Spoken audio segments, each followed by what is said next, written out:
Ayo, and hello everyone, it's me, your weird Uncle Lee, and in today's video we are going to be creating our very own rendition of the Caped Crusader, the Dark Knight. That's right, we're going to be creating our very own rendition of Batman, utilizing a character from the public domain. You know, honestly, I don't know why I even said it like that. Anyways, some of you might be wondering, didn't I do this last time in a video, like a couple videos back and whatnot? Yes, but I really wanted to revamp the entirety of like my own public domain DC universe, and I wanted to give it a fresh new start, and of course giving it amazing art, and also giving it an actual story. Y'all heard enough of me talking, so how about we get drawing? Public domain.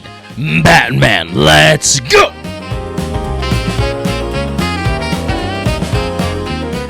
And we begin the designing process. Now, if you kind of see on this side right over here, you can tell that I'm actually utilizing two different renditions of a similar character concept. So I'm utilizing two renditions of a character simply known as Owl and the Owl. The first one, Owl, was made in, the Funny Pages Volume 4 in 1940, published through Centaur Comics.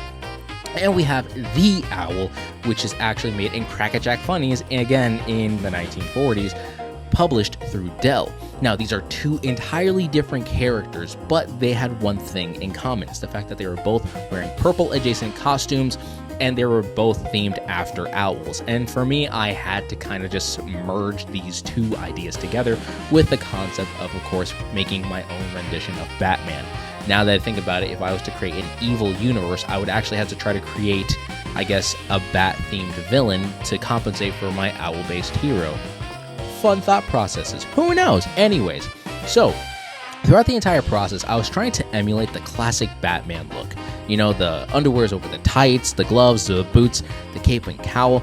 And the cowl was actually one of the most difficult aspects of this design, specifically because of it because I'm trying not to make it look like Night Owl from, The Watchmen. So I wanted to try to make it its own unique thing, and the one thing that I ended up doing, and loving by the way at some point, was not even utilizing the idea of an open mouth, but to actually close it off. My favorite little headcanon, or my favorite little canon thing in DC Comics, like something that's actually canonical within the DC universe, is that Batman is perceived to be like a cryptid. You know, if you were to be a regular citizen in Gotham, you're like, oh, have you encountered the Batman? And they think you're talking about like Bigfoot or something.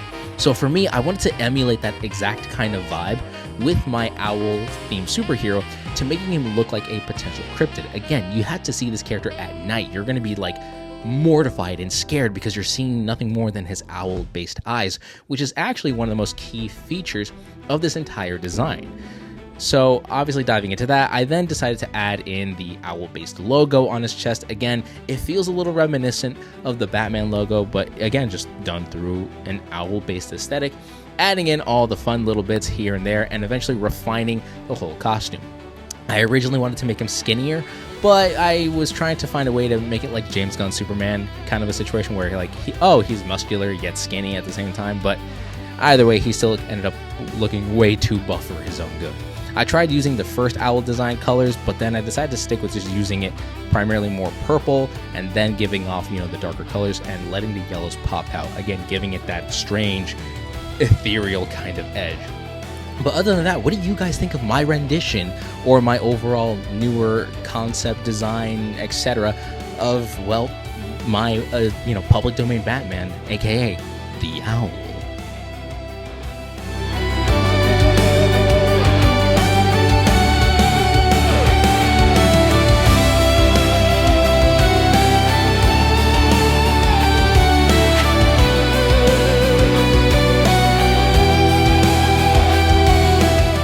Okay, so if you're gonna have a Batman, you need to give him a Joker as an arch nemesis, and I'm utilizing the public domain villain simply known as Clown. But I'm actually combining him with the 2004, the Batman's rendition of the Joker. I love this Joker personally because it just feels outright like chaotic, crazy, and weird, and to me that's exactly what Joker's all about. Not only that, this kind of clown would literally give my Batman, the Owl, a run for his money, given how he would be athletic. He would jump everywhere, use his hands and feet. And not only that, in this case, because of this rendition of the character, he would utilize a mace to actually fight against him. So this would be such like a really unique way of drawing out these fight scenes and whatnot if I was to ever turn it into a comic. But essentially, at the end of the day, I kind of just took the same colors from, well, the original public domain character, the clown, and then just kind of smacked it onto this body of the Joker, and then just kind of made this unholy abomination that you see right over here. But other than that, though, I really like the way that this came out. And, well, you know, you'll see later on how, like, sadistic and crazy he looks and all that kind of fun stuff. But what do you guys think of my rendition of this public domain Joker? Would you guys have done anything differently? Let me know in the comments down below. But anyways, enjoy the rest of the speed art.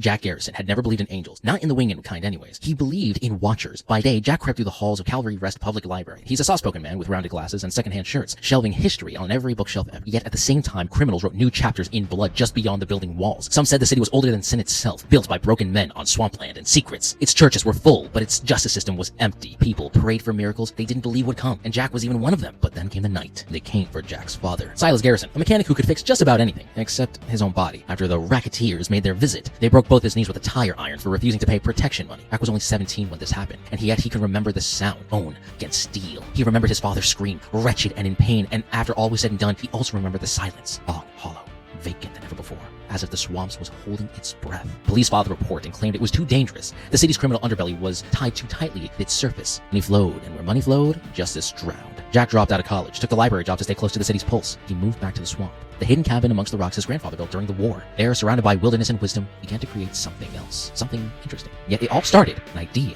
Owls have always fascinated Jack, especially the barred owl, a native predator gliding through the swamps, ghost-like silence, eyes that missed nothing, voice that only sounded when it chose to. Nature's executioner, cloaked in dusk. Jack once read in the book of Isaiah, "The owl shall dwell there, and thorns shall grow in her place." It felt like an owl lived inside him, watching, waiting for night. Jack and Silas began building. It wasn't about revenge at first, at least not openly. Told themselves it was about balance, scaring the roaches back into their holes. Silas, crippled but brilliant, designed the schematics for a tactical suit. Jack, ever the reader, devoured old military blueprints, tactical manuals, and even ancient texts on justice and prophecy. Conversations became ritual.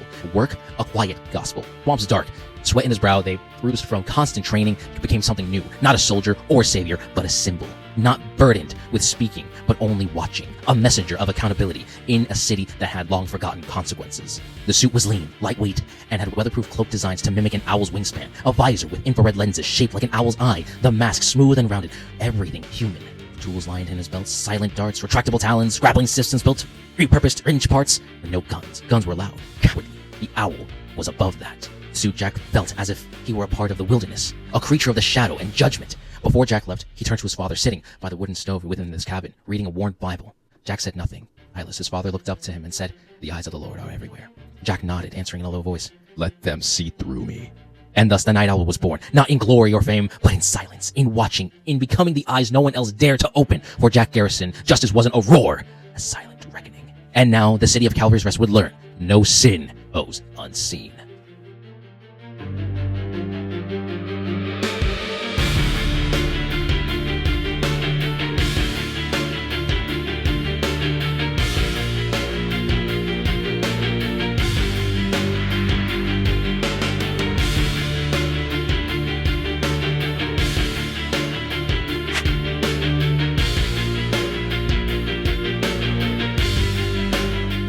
And there we go. We have our officialized cover for our rendition of our public domain Batman. What do you guys think of this character? Do you think the owl was a justifiable character to use for this video? Do you think I should have used a different character? Let me know in the comments down below. But other than that, I love the way this entire cover came out. I was trying to find other ways to making him look intimidating and whatnot, but I think this was by far the best look for him. But other than that, I would be gushing on way too much about this art piece right over here, and I just love the way this came out. So other than that, I think it's pretty much a good time for me to end the video here. So to my fellow weirdos out there, make sure to follow these 3 simple rules: to stay awesome, stay weird, and to keep life to the easiest. And always remember that art inspires all, but you can inspire more. And of course, never forget to stay ultra.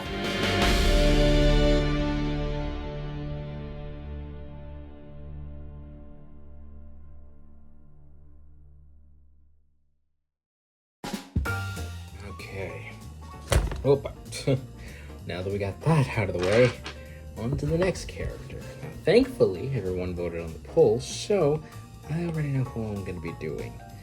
Let's just hope everyone's ready to, well, see what I've got going on over here.